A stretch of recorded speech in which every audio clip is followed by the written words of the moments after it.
हमारे साथ जो है मुरली देवांगन जी, मुरली देवांगन जी आईएएस एकेडमी चलाते हैं थिंक आईएएस के नाम से। मैं चाहूंगा कि मुरली जी आप और करीब आ जाएं हमारी, तो आपकी बातें जो है हम हमारे दर्शक भी बड़े अच्छे से सुन पाएंगे। तो मुरली जी क्या लगता है जिस तरीके से क्योंकि आईएएस रहे हैं, तैयारी उन्होंने की है, बहुत पहले उनका इंटरव्यू मैं ले रहा था वित्त मंत्री जी का, तो उन्होंने बताया था किस तरीके की मतलब कहा जाए मुसीबतों का सामना करना पड़ता है। फिर वो दिल्ली गए, दिल्ली से उन्होंने किया, तो कहीं न कहीं वो चीजें बजट में भी नजर आ रही हैं। हॉस्टल में सीटें बढ़ाई गई हैं, शिक्षा के क्षेत्र में बहुत तमाम चीजों को जो है उन्होंने जोड़ने का प्रयास किया है। सर्वप्रथम तो आप समझिए कि बजट जो होता है आगामी वर्ष का एक रोड मैप होता है, बट इस बार के बजट में बड़ी स्पष्ट बात है, विजन 2047 का टारगेट किया गया है।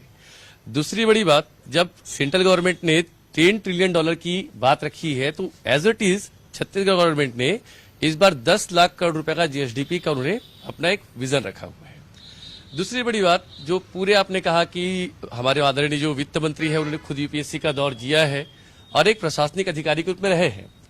आप पूरे के पूरे एनालिसिस अगर देखिए इस बजट को, तो उसमें मैनेजमेंट का, इकोनॉमिस्ट या सामान्य जो आपके सोशलिस्ट जो फिलॉसफी है, वो सारी चीजें उसमें दिख रही है। शॉर्ट एनालिसिस की बात उन्होंने रखी है, वहीं पर ग्रेट सीजी का कंसेप्ट रखा है। तीसरी अगर हम बड़ी बात करें कि उनके जो 10 स्ट्रेटेजिक पिलर है, उस पिलर में सबसे बड़ी बात रखी गई है वो है उसके गरीब, अन्नदाता, युवा और नारी, जिसको अगर हम सामान्य रूप से देखें तो उन्हें गर्व का बात कहा। दूसरी अगर इस पूरे बजट में बात करें, खासकर मैं जिस अपने सेक्टर की बात करूं, उन सेक्टर में उन्होंने सिविल सर्विसेज को लेकर लगातार इस पर जब से इनकी सरकार आई है तब से उन्होंने फोकस किया है। नालंदा एक ऐसा, नालंदा परिसर जो रायपुर में हमारे संचालित है, आज वहां पे प्रतिवर्ष 20 से 25 छात्र हमारे सिलेक्ट हो रहे हैं। उन्होंने लगभग 22 और नालंदा की बात कही है। सही मायने में पूरे छत्तीसगढ़ के जो युवा हैं जो तैयारी कर रहे हैं उनके लिए एक बहुत बड़ा समझिएगा कि एक बेहतर स्थिति भी पहुंचाने का एक स्थान बनेगा। दूसरी बात जो उन्होंने दिल्ली की बात रखी, दिल्ली में हमारे एसटी और एससी के लिए 65 सीटें अलॉटमेंट थी और उसको बढ़ा के 200 सीटें इस बार की गई है। दिल्ली में जो वहां पे ट्राइबल जो हमारा हाउस है, जिसे हम ट्राइबल हॉस्टल के नाम से जानते हैं, वहां पे हर वर्ष कम से कम एक अच्छी तादाद में स्टेट पीसीएस और सेंट्रल गवर्नमेंट के पीसीएस में बच्चे सिलेक्ट हो रहे हैं।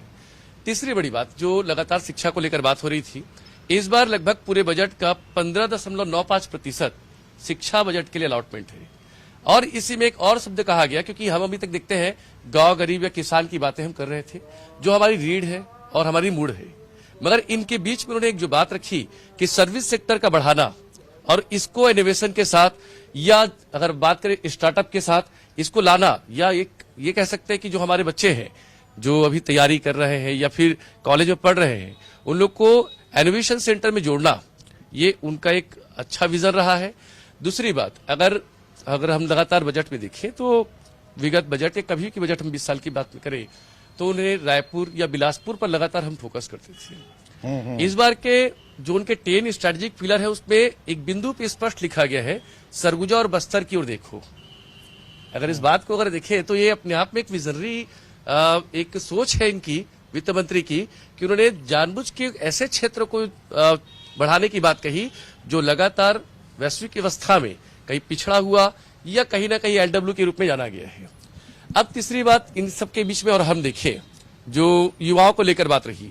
शहीद महेंद्र कर्मा विश्वविद्यालय जो बस्तर में संचालित है जगदलपुर में, वहां की स्थिति यह थी कि लगभग 22 कोर्स वहां पर नहीं थे। इस बजट में, आज के बजट में उन्होंने नए 22 कोर्स को खोलकर बस्तर के संभाग के युवाओं के लिए एक बड़ी सौगात दी है। तीसरी इसमें और बात में अगर मैं बढ़ाऊं शिक्षा को लेकर ही, तो एक जो बात मुझे लगती है कि इस पे चर्चा होनी चाहिए थी या उसमें उक्त करना चाहिए था, वो ये है 0% पे जो इंटरेस्ट रेट है उस पर एजुकेशन लोन की बात। दूसरी बात जो हमारी बातें हुई थी या पिछले इन्होंने अपने मैनिफेस्टो में बात रखी थी, वो ये था कि जो फॉरेन जो एजुकेशन एक्सचेंज प्रोग्राम है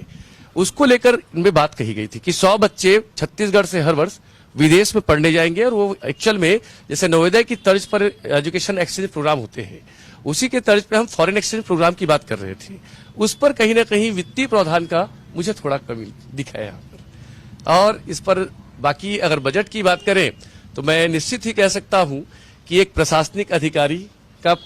पूरा इसमें उनका अनुभव और उनका समावेशन, इंक्लूजन, ग्रोथ और सस्टेनेबल डेवलपमेंट, ये जो थीम है उस बजट में स्पष्ट रूप से दिखता है। स्पष्ट दिखता है, ये बात मुरली जी कह रहे हैं। हमारी जो चर्चा हो रही थी, जिसे हमने कहा कि छत्तीसगढ़ का सबसे बड़ी चर्चा है ये, और बड़ी चर्चा हमने इसलिए नहीं कहा कि कोई बहुत ज्यादा भीड़ हम रख रहे हैं,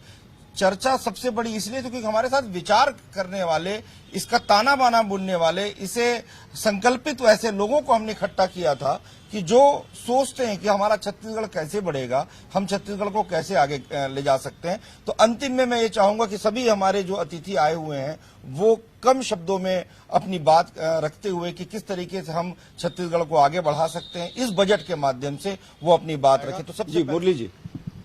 अभी जैसे बजाज साहब ने कहा कि फॉरेन एक्सचेंज जो पॉलिसी की बात कही थी हमने, तो बेसिकली इसमें बच्चों को वहां सेटल करने की बात नहीं है। आज जापान या बाकी जो कंट्रीज है, इंक्लूडिंग आज अरेबियन कंट्रीज की हम बात करें, जो कभी एक समय में काफी बैकवर्ड कम्युनिटी या बैकवर्ड क्षेत्र के रूप में जाना जाता था, उन्होंने अपने डिसेंट्रलाइजेशन और डिकल्चराइजेशन के बेसिस पर जिस तरीके से अपना आपका सस्टेनेबल डेवलपमेंट भी अपने आप को सिद्ध किया है, हम बच्चों को वहां पे सेटल नहीं करना चाहते।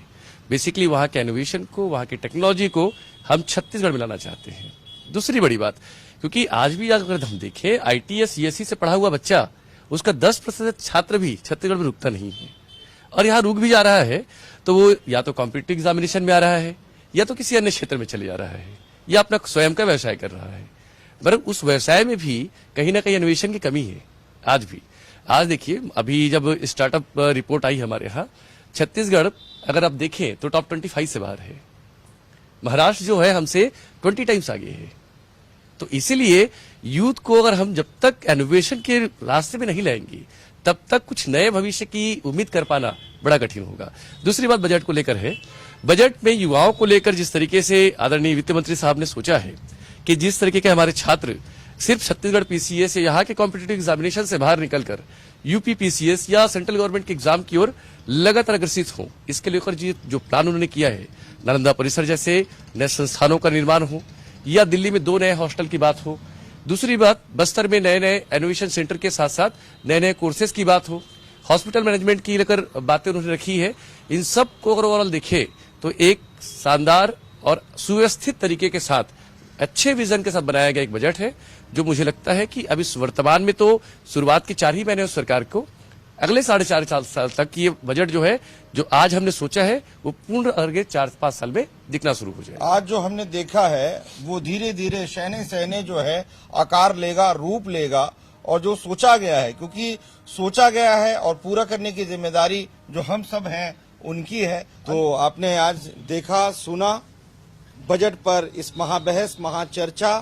पर क्या क्या बातें सामने निकल कर आई हैं। निश्चित रूप से हमारा छत्तीसगढ़ आगे की ओर बढ़ेगा, और वित्त मंत्री जी ने जो सोच और दूरदर्शिता के साथ जिस बजट को रखे हैं, वो उस बजट को हम सबको आगे लेकर जाना है, यही हम सबकी उम्मीद भी है और सभी का यही मानना भी है। आप सभी का बहुत बहुत धन्यवाद। आप देखते रहिए लल्लूराम.com।